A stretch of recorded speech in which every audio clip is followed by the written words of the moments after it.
आमच्या पेशंटला तंबाखू, गुटखा, सिगरेट, मावा, तपकीर, खैनी यांचं व्यसन आहे. तर कशा पद्धतीने इलाज करू शकतो? तर लक्षात घ्या, कोणतंही व्यसन हा मनाचा आजार आहे. तंबाखूचं व्यसन पण मनाचा आजार आपण म्हणू शकतो. मनाचा डिपेंडन्स आणि शरीराचा डिपेंडन्स असतो.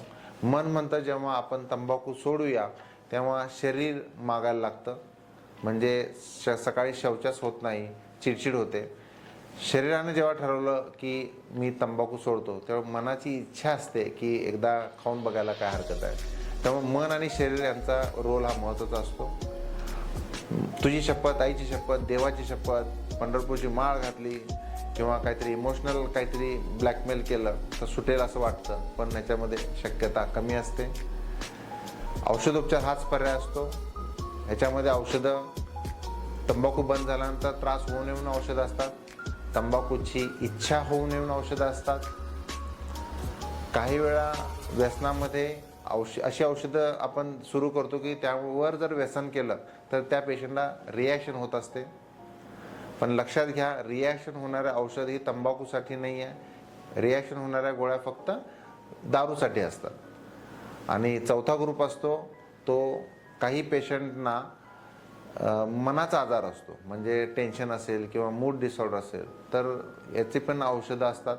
आणि शारीरिक व्याधी, ब्लड प्रेशर, शुगर किंवा तंबाखूमुळे किंवा इतर काही व्याधी असतील शारीरिक, तर यांचा पण इलाज आपण एकत्रित करणं आवश्यक असतं. ही जी ट्रीटमेंट आहे आपण OPD बेसिसवर करू शकतो. ॲडमिट करून पण ट्रीटमेंट करू शकतो. पण तंबाखू, गुटखा, सिगरेटला ॲडमिट व्हायची अजिबात गरज नाही. OPD बेसिसवर आपण ट्रीटमेंट देऊ शकतो. ही औषधे जी आहेत म्हणजे तंबाखू बंद झाला तर त्रास होऊ नये म्हणून, इच्छा जावी म्हणून आणि इतर काही म्हणजे मनाच्या आजाराची आणि शारीरिक आजाराची ट्रीटमेंट आपण OPD बेसिसवर देऊ शकतो. ट्रीटमेंट साधारण 3 ते 4 महिने आपण देऊ शकतो. औषधोपचार याच्या व्यतिरिक्त आपल्याकडे बिहेव थेरपी म्हणजे आमचा 8D फॉर्म्युला आहे. 8D फॉर्म्युला यूट्यूबवर 8D चं एक लेक्चर आहे, तर ते आपण जरूर बघावं डिटेलमध्ये. म्हणजे एक चार्ट पण आम्ही सांगतो, बिहेव थेरपीचा चार्ट म्हणजे औषधोपचार, काउन्सिलिंग आणि थोडक्यात त्याच्यामधला 8D फॉर्म्युला आहे. हा जर आपण फॉलो केला तर तंबाखू रिलेटेड जे काही प्रोडक्ट्स आहेत त्यांच्या ॲडिक्शनमध्ये आपण बाहेर पडू शकतो. नमस्कार.